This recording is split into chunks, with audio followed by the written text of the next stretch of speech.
رب کا ہے فرمان، اس پہ جا قربان، پیغام قرآن، پیغام قرآن۔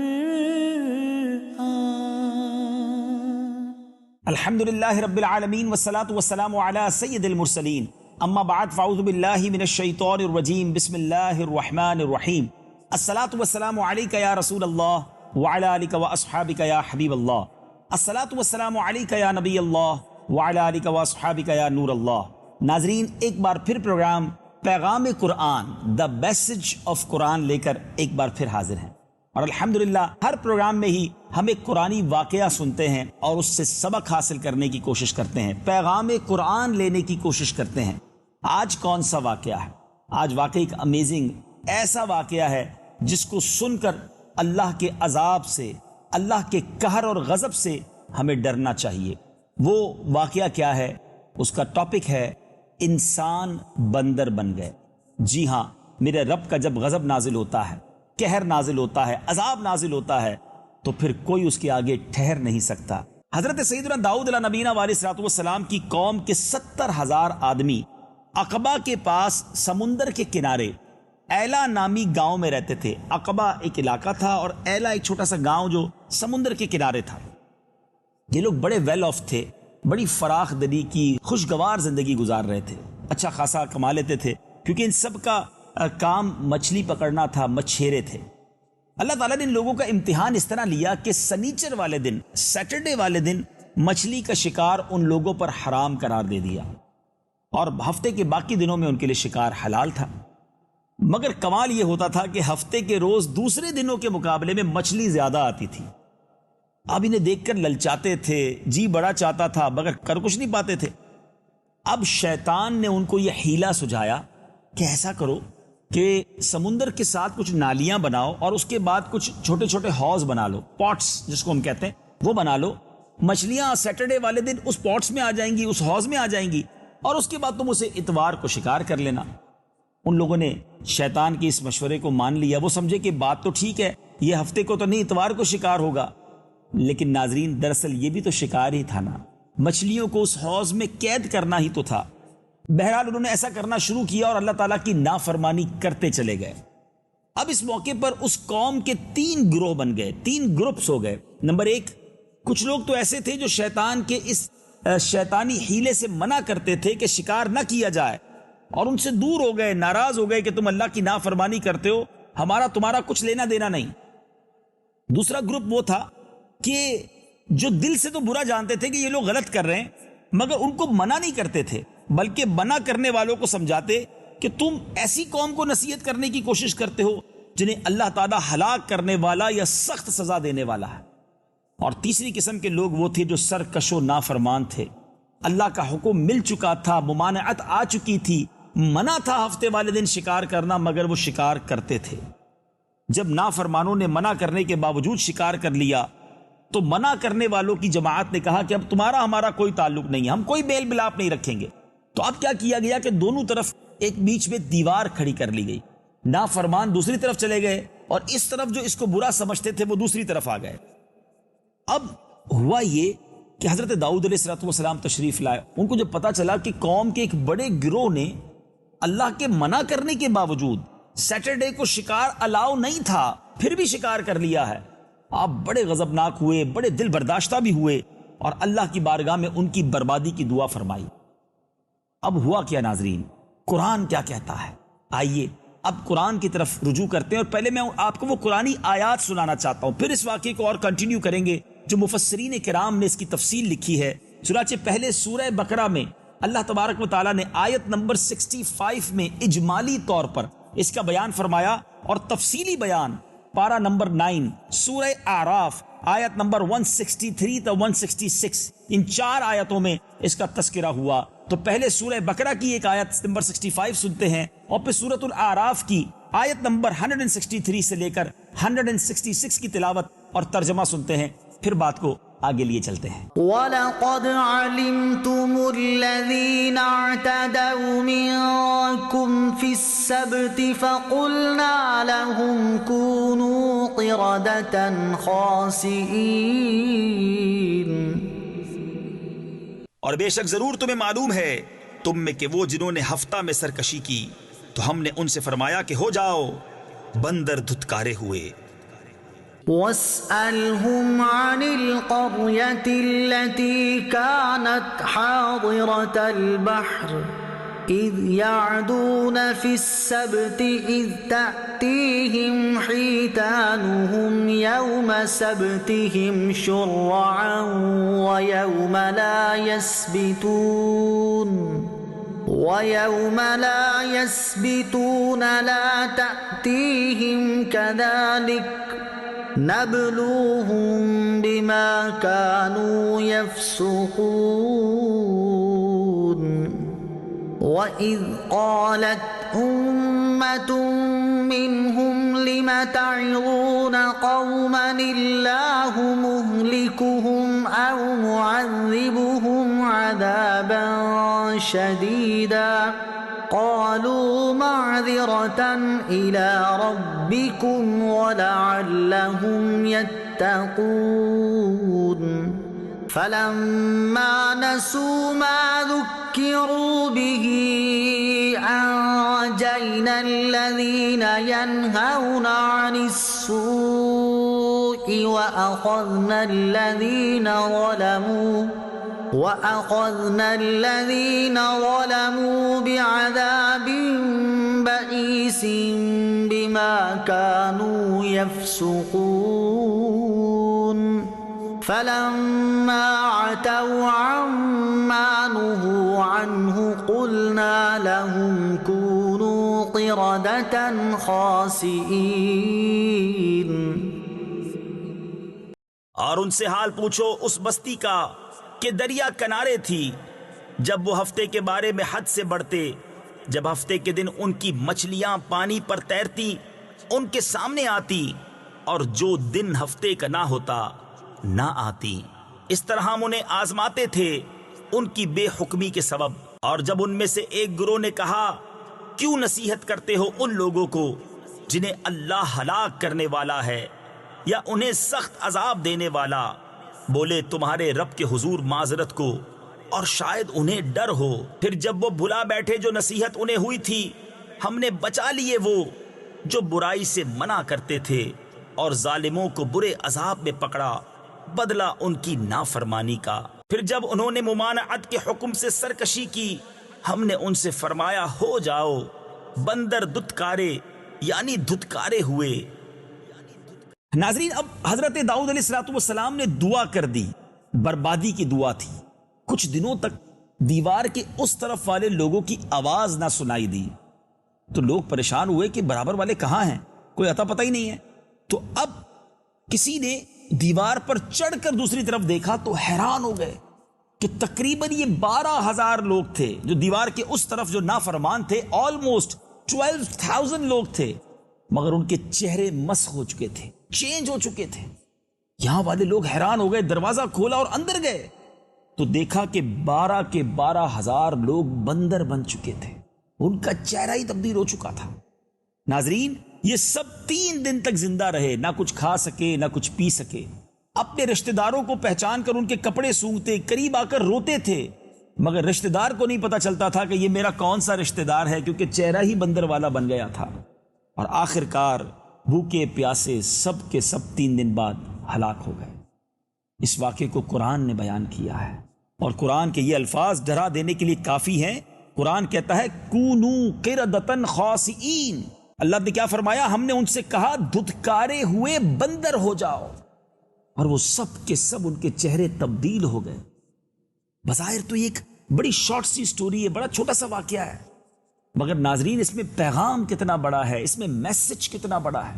اس قوم نے کیا کیا تھا بتائیے نا. اس قوم نے اللہ کے ایک فرمان کو نہیں مانا. ایک دن شکار کرنا منع تھا، اس قوم نے شکار کر لیا. مگر سوال یہ ہے کہ جو قوم ایک اللہ کا حکم نہ مانے، بنی اسرائیل کی ان اقوام پر اللہ کا عذاب آ جایا کرتا تھا، ان کے چہرے بدل جایا کرتے تھے. مگر آج میں اور آپ سوچیں کہ ہم کتنی نافرمانیاں کرتے ہیں. آج کون سی برائی ہے جو ہمارے معاشرے میں نہیں ہے؟ اس قوم نے تو ایک بات نہ مانی نا.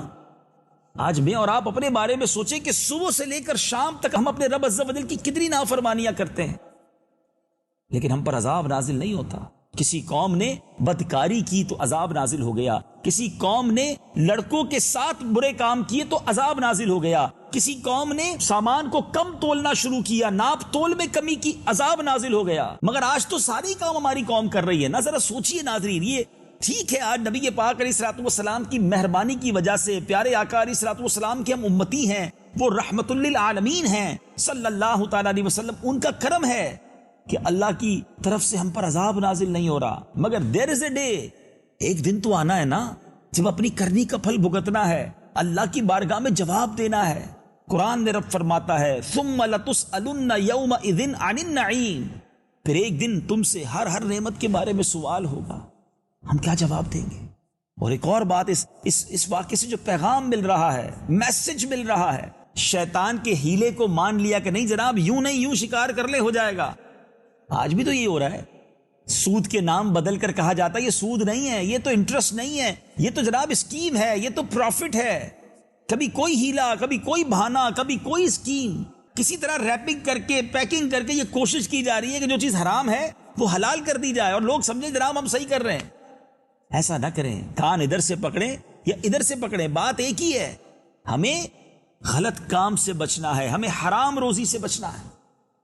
اور حرام اللہ کو کس قدر سخت ناپسند ہے. میں آئیے کچھ باتیں حلال روزی کے فضائل کے بارے میں اور حرام کی مذمت کے بارے میں بتانا چاہتا ہوں. اللہ کرے کہ میں اور آپ آج ایک پکا سچا ذہن بنا لیں، پیغام قرآن کو اپنے دل میں رچا بسا لیں کہ کسی صورت میں نے اور آپ نے حرام نہیں کمانا. ایک بات یاد کر لیں کہ جو میرے نصیب میں ہے نا، میں آپ سے بھی بات کر رہا ہوں، جی ہاں آپ بھی، ہم سب یہ سوچ لیں کہ جو میرے نصیب میں ہے وہ مجھ سے کوئی چھین نہیں سکتا، اور جو میرے نصیب میں نہیں ہے وہ مجھے کوئی دے نہیں سکتا. اگر یہ ذہن بن جائے نا تو حرام کی طرف جانے کو جی نہیں چاہے گا کہ کیوں میں حرام کی طرف جاؤں، نصیب والا تو ملنا ہی ہے نا. مگر سود کے ذریعے، رشوت کے ذریعے، جھوٹ بول کر، ملاوٹ کر کے، کسی کا مال دبا کر، حساب کتاب میں ہیر پھیر کر کے، دھوکہ دے کر، آج لوگ سمجھتے ہیں ہم بڑے مالدار ہو گئے، بڑے پیسے کما لیے. یاد رکھیے حرام بہت زیادہ بھی ہو وہ برکت نہیں لاتا، وہ عذاب لاتا ہے، وہ تکلیف لاتا ہے. حرام مال تو صدقہ کرو تو قبول نہیں ہے، پیچھے چھوڑ جائے بچوں کے لیے تو وہ بھی آخرت کو برباد کرنے کا سرمایہ ہے، برکت اس میں ویسے نہیں ہے. ذرا سوچئے نا یہ مال کس کام کا، ہم نے وہی 2-4 روٹیاں ہی تو کھانی ہے، ہم نے پیٹ ہی تو بھرنا ہے، اب اتنا سارا ہے پھر بھی اور چاہیے اور حرام چاہیے. نہیں ناظرین ذرا سنیے گا، اللہ کے حبیب علیہ الصلوۃ والسلام فرماتے ہیں کہ جو شخص حرام مال کماتا ہے اور پھر صدقہ کرتا ہے اس سے قبول نہیں کیا جائے گا، اور اس سے خرچ کرے گا تو اس کے لیے اس میں برکت نہ ہوگی، اور اسے اپنے پیچھے چھوڑے گا تو یہ اس کے لیے دوزخ کا زادے راہ، دوزخ کا سامان ہوگا. مال کی تینی تو کس میں ہوتی ہے نا، اپنے اوپر خرچ کرتا ہے بندہ، پیچھے چھوڑ جاتا ہے یا صدقہ کر دیتا ہے، تینوں میں بربادی ہے، کوئی فائدہ نہیں ہے. حرام مال کا ایک لقمہ کسی کے پیٹ میں جاتا ہے، حدیث پاک کا مضمون ہے 40 دن تک اس کی کوئی عبادت قبول نہیں کی جاتی، اور اس حال میں مر گیا تو قیامت تک اللہ اور اس کے فرشتے اس پر لعنت کرتے ہیں. ذرا سوچئے نا، حرام کماتے ہوئے خیال نہیں آتا. اور آج تو افسوس یہ ہے، کہتے ہوئے بھی مزہ نہیں آ رہا کہ اتنی ملاوٹ، اتنا جھوٹ، لوگ ایسا کام کر رہے ہیں کہ جیسے لگتا ہے مرنا ہی نہیں ہے، اللہ کو جواب ہی نہیں دینا. آج کل ایسے اسکینڈل سامنے آتے ہیں کہ دوائیوں میں ملاوٹ، اناج میں ملاوٹ، بچوں کی پروڈکٹس میں ملاوٹ. آپ سوچئے آپ کی تھوڑے سکوں کے لیے کی گئی ملاوٹ کسی کی جان لے سکتی ہے. کیسے جواب دیں گے اللہ کی بارگاہ میں؟ چند سکوں، چند روپیوں کے لیے ہم نے کسی کی جان کا سودا کر دیا. تھوڑے دنوں پہلے ایک ایسی خبر ملی جس نے رونگٹے کھڑے کر دیے کہ بلڈ، انسان کو جب ایمرجنسی ہوتی ہے تو بلڈ لگایا جاتا ہے، اس بلڈ کے اندر ملاوٹ. سوچئے تو صحیح، کہاں جائیں گے؟ ان پیسوں کا کیا کریں گے؟ کسی کا گھر تباہ ہوتا ہو تو تباہ ہو جائے، مجھے میرا کام چاہیے. ظلم کر کے، رشوت لے کر جناب کسی کو ناحق قیدی بنا دیتے ہیں، جھوٹا الزام لگا دیتے ہیں. نہ کریں ایسا، اللہ کے واسطے نہ کریں ایسا. نہیں چاہیے ہمیں یہ حرام، یہ کہیں کا نہیں چھوڑے گا ہمیں. حلال تھوڑا بھی ہو ناظرین وہ برکت لاتا ہے، وہ رحمت لاتا ہے. حدیث پاک سنیے، نبی پاک علیہ الصلوۃ والسلام فرماتے ہیں وہ گوشت ہرگز جنت میں داخل نہ ہوگا جو حرام سے پلا بڑا ہے، یعنی جس باڈی کی گرو حرام سے ہوئی ہے وہ کبھی جنت میں داخل نہیں ہوگا۔ اب لوگ کہتے ہیں میں تو ذرا بچوں کے لیے کرتا ہوں، بچوں کی خوشی کے لیے کرتا ہوں۔ آپ سوچئے آپ اپنے بچوں پر ظلم کر رہے ہیں۔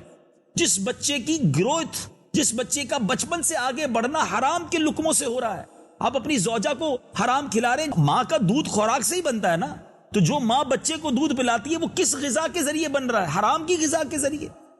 پلیز سمجھیے اس بات کو۔ ٹھیک ہے پیسے تھوڑے ہو جائیں گے، زیادہ نہیں رہیں گے، مگر یہ تھوڑے برکت والے ہوں گے، رحمت والے ہوں گے، شفا والے ہوں گے۔ بہت سارے پیسے ہوتے ہیں، لوگوں کے پاس سکون ہی نہیں ہوتا، بیماریاں ہی بیماریاں ہوتی ہیں، گھروں میں لڑائیاں ہوتی ہیں، ٹینشن ہوتی ہے، نیند ہی نہیں آتی ہے۔ کیا کرنا ہے ایسے پیسے کا؟ حرام کا مال تکلیف لاتا ہے ناظرین، اور حلال تھوڑا بھی ہونا انسان سکون کی نیند سوتا ہے۔ ہر لقمہ، جی ہاں روایتوں کا مضمون ہے، بندہ جب حلال کا لقمہ کھاتا ہے اس کا دل اللہ نور سے بھر دیتا ہے، تو دل میں نور داخل ہوتا ہے۔ ایک ایک نوالا جو آپ اپنے بچوں کو حلال کا کھلائیں گے انشاءاللہ وہ بچے کے تربیت میں کام آئے گا، اس کی بہترین گروتھ ہوگی، اور وہ بچہ بھی آپ کا فرما بردار بنے گا۔ سبحان اللہ سبحان اللہ۔ لیکن آج کل پرابلم کیا ہے؟ یہاں میں فیملی ممبر سے بھی بات کرنا چاہتا ہوں۔ آج کل پرابلم یہ ہے کہ جب باپ، بیٹا، بھائی کم کما کر لاتا ہے تو گھر والے پریشر دیتے ہیں، تم نے کیا ہی کیا ہے ہمارے لیے، تم تو وہی اسکوٹر پہ گھومتے ہو، دیکھو پڑوسیوں نے گاڑی لے لی ہے، اتنا سا گھر ہے، کرائے کے گھر میں رکھتے ہو، دیکھو کتنا بڑا گھر لے لیا، تمہارے ساتھ ہی نوکری شروع کی تھی اس نے، دیکھو اس نے کتنے پیسے بنا لیے، تم تو وہیں کے وہیں ہو، ہمیں جناب یہ زیور چاہیے، ہمیں یہ مہنگے کپڑے چاہیے، دیکھیں جناب گھر میں شادی ہے، ہمیں جناب شاندار فنکشن کرنا ہے۔ اب وہ بیچارہ کہاں جائے؟ اتنا پریشر۔ میں آج آپ کو ایک حدیث پاک سناتا ہوں، میرے آقا علیہ الصلوۃ والسلام کی کیا شان ہے۔ تقریباً 1400 سال پہلے میرے آقا نے ہمیں بتا دیا، سرور کائنات علیہ الصلوۃ والسلام نے فرمایا لوگوں پر ایک زمانہ ایسا آئے گا کہ مومن کو اپنا دین بچانے کے لیے ایک پہاڑ سے دوسرے پہاڑ اور ایک غار سے دوسرے غار کی طرف بھاگنا پڑے گا، تو اس وقت روزی اللہ عز و جل کی ناراضگی ہی سے حاصل کی جائے گی۔ پھر جب ایسا زمانہ آ جائے گا، آقا فرماتے تو آدمی اپنے بیوی بچوں کے ہاتھوں ہلاک ہوگا، اگر بیوی بچے نہ ہو تو والدین کے ہاتھوں ہلاک ہوگا، والدین نہ ہو تو وہ رشتہ داروں کے ہاتھوں ہلاک ہوگا، اور پڑوسیوں کے ہاتھوں ہلاک ہوگا۔ صحابہ کرام نے عرض کی یا رسول اللہ صلی اللہ تعالی علیہ وسلم وہ کیسے؟ کوئی اپنے رشتہ داروں، اپنے پڑوسیوں، اپنے گھر والوں کے ہاتھوں بھی ہلاک ہوتا ہے؟ اللہ کے حبیب علیہ الصلوۃ والسلام کیا فرماتے ہیں؟ میں حدیث پاک کا مضمون پیش کر رہا ہوں ناظرین۔ نبی پاک نے فرمایا کہ وہ اسے اس کی تنگ دستی پر آر دلائیں گے، آر کہتے شرم کو، اس کے کم پیسوں پر اسے شرم دلائیں گے، اسے ٹیز کریں گے، اسے ٹونٹ کریں گے، اسے طنز کریں گے کہ تم نے کیا ہی کیا ہے۔ آج یہی تو ہو رہا ہے، آج گھروں میں بیچارہ شوہر ہے، بھائی ہے، بیٹا ہے، بڑی محنت کر کے تنخواہ لاتا ہے تو سننی یہ پڑتی ہے کہ بس اتنے سے ہی کیسے چلے گا گھر، ہم آگے کیسے بڑھیں گے؟ اور اسی پریشر کی وجہ سے نبی پاک فرماتے ہیں کہ وہ اپنے آپ کو ہلاکت والے کاموں میں مصروف کر ڈالے گا۔ اب یہی تو ہوتا ہے، لوگ چوری کرنے لگ جاتے ہیں، لوگ رشوت کا کام کرنے لگ جاتے ہیں، لوگ معاذ اللہ ڈاکہ ڈالنے بن جاتے ہیں۔ اتنا پریشر گھر والوں کی طرف سے، کہتے ہیں چلو الٹا ہی کچھ کرنا ہوگا، شارٹ کٹ نکالنا ہوگا، پیسے زیادہ چاہیے، اتنے کما کر تو میں کبھی امیر نہیں بن سکوں گا، اور وہ راتوں رات امیر بننے کا خواب کبھی جیل میں بھی پہنچا دیتا ہے۔ پھر یہی گھر والے رو رہے ہوتے ہیں۔ یہاں میں اپنی ماؤں سے، اپنی بہنوں سے ایک بات کرنا چاہوں گا۔ آپ کو پتہ ہے پہلے زمانے کی عورتیں کیسی ہوتی تھیں؟ اس زمانے میں جب مرد صبح گھر سے کام کاج کے لیے نکلتا تھا نا، تو وہ عورتیں دروازے تک چھوڑنے آتی اور کہتی دیکھو ہم حلال تھوڑا سا بھی ہوگا تو کھا لیں گے، حرام مت لانا، ہم اللہ کا عذاب نہیں سہ سکیں گے۔ یعنی ان کی طرف سے یہ تاکید ہوتی تھی اپنے گھر کے مرد کو کہ ہمیں حرام نہیں چاہیے۔ مگر آج تو یہاں تک جملے سننے کو ملتے ہیں چوری کرو، ڈاکہ ڈالو ہماری بلا سے، ہماری یہ فرمائش پوری ہونی چاہیے۔ میری مائیں اور میری بہنیں غور کریں، اگر آپ کا شوہر، آپ کے بچوں کے ابو، آپ کے بھائی، آپ کے والد کسی غلط کام میں پڑ گئے، حرام کمانے لگ گئے، تو اس کا جواب دہ کون ہوگا؟ اور ایک اور بات یاد رکھیے گا، یہ حرام مال آ بھی گیا نا تو برکت چلی جائے گی، گھر سے رونق چلی جائے گی، دعائیں قبول نہیں ہوں گی۔ اور پھر بعض اوقات یہ حرام کام جو ہوتے ہیں نا، یہ غیر قانونی بھی ہوتے ہیں، رشوت ہو رہی ہوتی ہے، چوری ہو رہی ہوتی ہے، بلکہ یہاں تو ہمیں ہمارے گھر والوں کو، بہنوں کو میری یہ سوچنا چاہیے کہ اگر آپ کے شوہر یا آپ کے والد یا بھائی کی تنخواہ تھوڑی ہے اور وہ چیزیں زیادہ لا رہا ہے، نئی گاڑی آ گئی ہے، زیورات آ رہے ہیں، اچھے اچھے کپڑے آ رہے ہیں، تو پوچھیں ان سے کہ آپ کی تو آمدنی تھوڑی تھی، اتنا مال کہاں سے آ رہا ہے؟ گھبرا جائیے کہ کہیں رونگ تو نہیں ہو رہا۔ لیکن یہاں تو کسی کو فکر ہی نہیں ہے. پہلے پیسے آتے ہیں، پھر گاڑی آتی ہے، پھر زیور آتے ہیں، اور تھوڑے دنوں بعد گھر پہ پولیس بھی آتی ہے. آپ کے گھر کا وہ مرد جیل میں بھی چلا جاتا ہے، پھر بڑا افسوس ہوتا ہے. تو اس کو پہلے ہی روک لیجئے نا. ہاں، یہاں میں ایک اور بات کلیئر کر دوں کہ کسی بھی مرد کو یہ اختیار نہیں ہے کہ وہ فیملی پریشر کی وجہ سے حرام کاموں کی طرف چلا جائے. یہ ایکسکیوز اللہ کی بارگاہ میں نہیں چلے گا. ہم کبھی بھی ناظرین ایک پوائنٹ آف ویو ذہن میں بٹھا لیجئے، مخلوق کو راضی کرنے کے لیے ہم رب کو ناراض نہیں کر سکتے. ہم اللہ کے بندے ہیں. سب سے پہلے پریورٹی اگر ہمیں دینی ہے تو اللہ عز و جل کے احکام کو دینی ہے، نبی پاک علیہ الصلوۃ والسلام کے احکامات کو دینی ہے. باقی ساری دنیا کی باری بعد میں آنی ہے. اپنے گھر والوں کو خوش کرنے کے لیے جو اللہ کو ناراض کرتے ہیں، کاش وہ آج سچی پکی توبہ کر لیں. یہاں میں ایک اور واقعہ سنانا چاہتا ہوں. ایک بار حضرت موسیٰ علیہ نبینا علیہ الصلوۃ والسلام ایک شخص کے پاس سے گزرے. وہ بڑا ہاتھ اٹھا کر رو رو کر اللہ کی بارگاہ میں دعائیں کر رہا تھا. تو آپ نے اللہ سے عرض کی، یا اللہ اس کی دعا قبول کر لے، تیرا بندہ کتنا رو رہا ہے. اللہ رب العزت نے کیا فرمایا؟ ارشاد ہوتا ہے، اے موسیٰ، یہ بندہ اتنا روئے کہ روتے روتے مر جائے. اے موسیٰ، یہ اتنے ہاتھ اٹھائے کہ اس کے ہاتھ آسمان کو چھو جائیں، میں نے اس کی دعا قبول نہیں کرنی. یا اللہ کیا وجہ ہے؟ ارشاد باری ہوتا ہے، یہ حرام کھاتا ہے، حرام پہنتا ہے، اور اس کے گھر میں حرام مال ہے. خدا را ناظرین، دعائیں قبول نہ ہوں، میرا رب ہی مجھ سے ناراض ہو جائے، ایسے مال کا کیا کرنا ہے؟ ٹھیک ہے میں نے کسی کے پیسے رکھ لیے، اس کو پتہ ہی نہیں چلا ہے، کیسے ڈنڈی ماری، کیسے جھوٹ بولا، کیسے ملاوٹ کی. اللہ تو دیکھ رہا ہے نا. اس کی بارگاہ میں ہمیں پیش ہونا ہے اور ایک ایک روپے کا جواب، ایک ایک پیسے کا جواب دینا ہے. آج کے اس پروگرام سے یہ پیغام قرآن لیجئے کہ اس قوم نے ایک غلطی کی، سب کے چہرے بندر والے بنا دیے گئے. قیامت کے دن اگر ذلیل کر دیا گیا، رسوا کر دیا گیا، عذاب میں مبتلا کر دیا گیا، ہم کدھر جائیں گے؟ جو میرے نصیب میں ہے وہ مل کر رہے گا. انتظار تو کیجئے، حلال پر شکر تو کیجئے. اللہ قرآن میں فرماتا ہے، لَإِن شَكَرْتُمْ لَأَزِيدَنَّكُمْ، تم میرا شکر ادا کرو میں تمہیں اور عطا کروں گا. ہم شکر کرتے نہیں ہیں، شکوے کرتے ہیں، حرام کی طرف چلے جاتے ہیں. ارے شکر گزار بن جاؤ، اللہ اس تھوڑے میں بھی بڑی برکت ڈال دے گا، بڑا کرم فرما دے گا. اللہ کرے آج ہمارا یہ پکا سچا ذہن بن جائے. اور بعض اوقات لوگوں کو یہ ذہن بنتا ہے کہ جناب اگر یہ حرام چھوڑ دیں گے، ہو سکتا ہے اس وقت ہمارے ویورز میں سے کوئی ایسا میرا بھائی بھی ہو جو سوچ رہا ہو کہ یار یہ بات تو ٹھیک ہو رہی ہے، لیکن اگر میں نے جھوٹ بولنا چھوڑ دیا، میں نے ملاوٹ کرنا چھوڑ دی، میں نے یہ رشوت لینا چھوڑ دی، میں نے سود کا کام چھوڑ دیا، تو میرا تو سارا بزنس ہی کولیپس ہو جائے گا، میرا تو سارا کام ہی خراب ہو جائے گا، میں تو کرتا ہی حرام کام ہوں. اور بھی کئی ایسے کام ہیں جو شراب کا معاذ اللہ کام کرتے ہیں یا ایسا کام کرتے ہیں، بعضوں کا تو انہیں پتہ بھی ہوتا ہے ہم رانگ کر رہے ہیں. تو اب ذہن میں یہ بات آ رہی ہوگی کہ پھر میرے گھر بار کا کیا ہوگا، میرے روزگار کا کیا ہوگا، میں یہ چھوڑ دوں گا تو میں تو کچھ بھی نہیں کر سکوں گا. میں صرف ایک کوسچن آج آپ سب کے لیے چھوڑ کر جانا چاہتا ہوں کہ آپ غلط کر رہے ہیں، حرام کما رہے ہیں، اللہ کو ناراض کر رہے ہیں. اللہ روزی دے رہا ہے نا. میرا ایک ہی کوسچن ہے، آپ اللہ کو ناراض کر رہے ہیں، وہ روزی دے رہا ہے. جب آپ اللہ کو راضی کرنے لگ جائیں گے، حلال کی طرف آ جائیں گے، تو کیا وہ روزی بند کر دے گا؟ یہ کیسے پاسبل ہے؟ وہ رزاق ہے، وہی خالق ہے، وہی مالک ہے. ارے جب ہمارا عقیدہ ہے، ایمان ہے کہ روزی اسی نے دینی ہے، تو میں تو اب تک تو اسے ناراض کرتا رہا، پھر بھی وہ دیتا رہا. اب راضی کروں گا تو وہ کیسے روک لے گا؟ وہ زیادہ دے گا، خیر والی روزی دے گا، برکت والی دے گا. بس آج ہمت کر لیجئے، اسٹیپ فارورڈ کر لیجئے، اللہ کی رحمت کی طرف ایک قدم بڑھا دیجئے. آپ کا ایک قدم بڑھے گا، اس کی رحمت 10 قدم بڑھ کر آئے گی. میں آخر میں ایک آیت سنا کر اپنے اس پروگرام کو اینڈ کرنا چاہتا ہوں. اللہ تعالیٰ قرآن مجید میں فرماتا ہے، وَمَن يَتَّقِ اللَّهَ يَجْعَل لَّهُ مَخْرَجًا وَيَرْزُقْهُ مِنْ حَيْثُ لَا يَحْتَسِبُ وَمَن يَتَوَكَّلْ عَلَى اللَّهِ فَهُوَ حَسْبُهُ. اللہ نے قرآن میں وعدہ کر دیا ہے ناظرین کہ جو اللہ سے ڈرے، اللہ اس کے لیے نجات کا راستہ نکالے گا اور اسے وہاں سے روزی دے گا جہاں اس کا گمان بھی نہیں جاتا ہوگا، اس کی امیجنیشن بھی نہیں جاتی ہوگی، سوچ بھی نہیں سکیں گے آپ، ادھر سے روزی آئے گی. ہمت کیجیے، بھروسہ کیجیے، آگے بڑھیے. فقط حلال کمانا ہے، حرام کے قریب بھی نہیں جانا. اور یہی آج کا پیغام قرآن ہے. آئیے چلتے ہیں آج کے دوسرے سیگمنٹ کی طرف، جس کا نام ہے تعارف قرآن. پیغام قرآن. جی ناظرین، آج تعارف قرآن میں سورہ آل عمران کا تعارف سنیں گے۔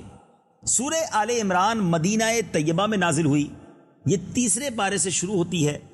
اس میں 20 رکوع ہیں، 200 آیتیں ہیں، 3480 کلمات اور 14520 حروف ہیں۔ آل عمران نام رکھنے کی کیا وجہ ہے؟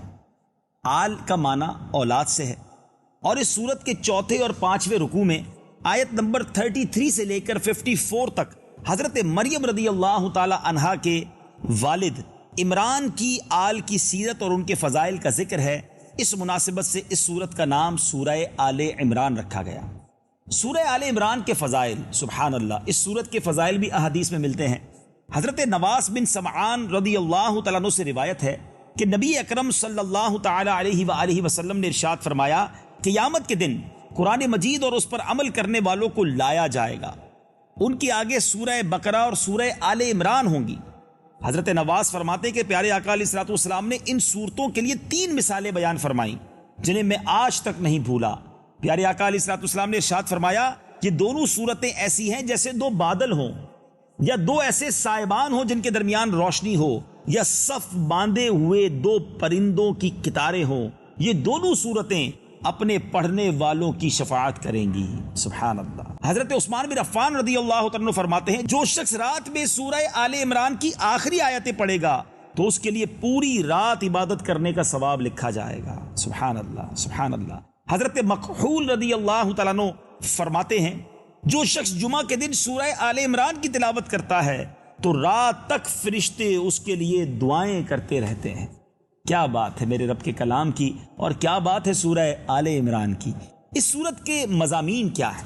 اس سورت کا مرکزی مضمون یہ ہے کہ اس میں حضرت مریم رضی اللہ تعالی عنہا کی ولادت، ان کی پرورش، جس جگہ حضرت مریم رضی اللہ تعالیٰ کو اللہ تعالیٰ کی طرف سے رزق ملتا رہا، وہاں کھڑے ہو کر حضرت زکریا کا اولاد کے لیے دعا کرنا، حضرت مریم کو حضرت عیسیٰ علیہ السلام کی ولادت کی بشارت ملنا، حضرت عیسیٰ علیہ السلام کے معجزات و واقعات کا بیان۔